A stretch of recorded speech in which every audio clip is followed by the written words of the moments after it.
2019. The attempt. Elizabeth. Hi, Pear. Do you want to train? I asked. He ran and hid under the leg of a chair as if I was a monster.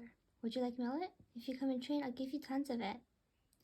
He put one foot on the side and stuck his head out. Now it was a matter of waiting. But why is he acting like this? Bluey never did anything like that. He went back to his original position, looking like a penguin made out of lemons or bananas. Pear, I don't bite. You do, or haven't yet. Oh shoot, did I jinx it? In response, he waddled to another leg, one that's further away from me. As one could evidently see, he was more difficult to deal with than Bluey in terms of training, but different birds had different personality variations anyway. There were different species, so it was no surprise. However, it was as if the coldness, it was as if I was the coldness, and the sun, Pear, couldn't fight me. I didn't want to theoretically fight him, though. It wasn't right. I wasn't giving up on him, though, because who am I to do that? Like they said, when life gives you lemons, turn them into lemonade. It was my turn to transform him into a less freaked out bird. Wait, lemon. Is Pear hiding from me because he knew I killed Lemon indirectly? Bluey. Hi, Pear. Do you want to train? Elizabeth queried. No, Pear, came with me. He looked back and forth in confusion, but I didn't know what in the world could cause him to do so. I walked toward him to see him behind a chair to block me and Elizabeth out of his view. What's up with him? Did I do something wrong? I don't know. I mean, my brother died at your house. I was trying to play with him. I suppose I can trust you a little bit since he was sick before coming here. I was in a dilemma.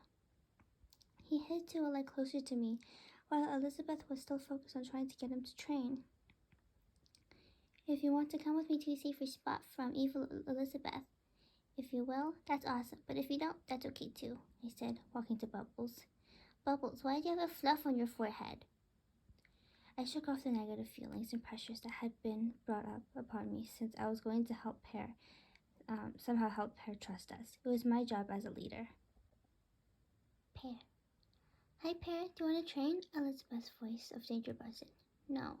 I don't want to spend any time with you now. You hurt one of my family members, one I was so dearly close to. I was paranoid since she might hurt, or even worse, kill me like what she had done in the past. Did Bluey get hurt? He never told me nothing. It was the same case with her mom, and Bluey was the last bird Lemon saw. I wonder how he felt when he experienced it firsthand. No, Pear, play with me. I don't know. I mean, my brother died at your house. I was trying to play with him. He said you were a threat, so I'm not sure. Perhaps he could be trusted, though, because he still looks bummed out about the loss. He thinks I'm not looking. Us birds must look as strong as possible in the wild. If we look weak, we're vulnerable to being eaten by other meat-eating birds. I suppose I can trust you a little bit, since he was sick before coming here, I admitted. I'm just in a dilemma. If you want to come with me to a safer spot away from evil Elizabeth, if you will, that's awesome. But if you don't, that's okay too, he stated while moving back to his girlfriend. Wow, he's so nice and gives me options. That's another reason to add it to my list. To me, Bubbles would be called Ava. Forgiving the humans would take much longer, for they had brought me in after Lemon died, but I hope that I wasn't serving as a replacement, because no one deserved to be.